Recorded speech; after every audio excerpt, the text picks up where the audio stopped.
किसी ने क्या खूब कहा है कि किसी को दूसरों की मदद करने के लिए समय नहीं है, लेकिन दूसरों के काम में अड़ंगा लगाने का सबके पास समय है। नमस्कार दोस्तों, मैं दिनेश चंद्रा। एक छोटी सी कहानी आपके लिए। एक सज्जन सब्जी मंडी में फल लेने के लिए गए।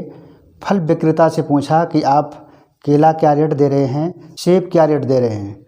फल वाले ने कहा केला 50 रुपये दर्जन है और सेब 120 रुपये किलो हैं।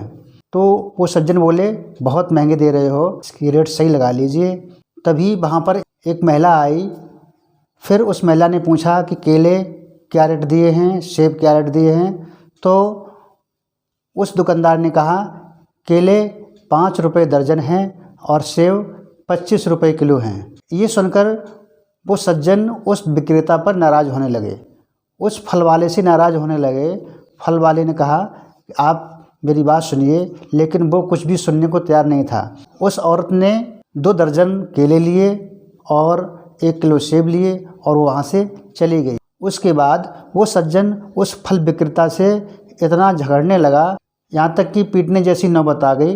तो फल विक्रेता ने कहा पहले आप मेरी बात सुन लीजिए, उसके बाद आप जो चाहें वो करें। फल विक्रेता ने कहा कि इस औरत को मैं जानता हूँ, ये मंडी के पास में ही रहती है।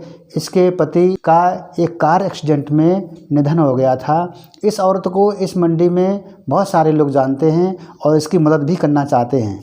हम सभी मदद करना चाहते हैं कि इसको खाने पीने का सामान दे दें या इसके बच्चों की पढ़ाई लिखाई का खर्चा उठाएं, लेकिन ये औरत इतनी खुददार है कि ये किसी की मदद नहीं लेती है। इसलिए हम लोग जब भी ये हमारी दुकान पे आती है तो हम फलों को सस्ता करके बेचते हैं ताकि इसकी मदद हो जाए। इस तरह से हम अपनी जिम्मेदारी निभाते हैं। ये सब जान करके वो सज्जन शांत हो गया और फल विक्रेता से क्षमा भी मांगने लगा। तो कहते हैं कि हमेशा दूसरों की मदद करनी चाहिए, किसी के काम में अड़ंगा नहीं लगाना चाहिए। अगर हम मदद करेंगे तो ऊपर वाला भी हमारी मदद ज़रूर करेगा। हमें हमेशा दूसरों का ख्याल रखना चाहिए। अगर हम दूसरों के लिए मदद करेंगे तो ऊपर वाला हमारी मदद ज़रूर करेंगे। और फल विक्रेता ने बताया कि ये महिला जब भी हमारी दुकान पर आती है तो हम इसको फल सस्ते देते हैं। फिर प्रभु की ऐसी कृपा हो जाती है कि उस दिन जाने कहाँ से इतने सारे ग्राहक आते हैं कि हमारी बहुत सारी बिक्री होती है।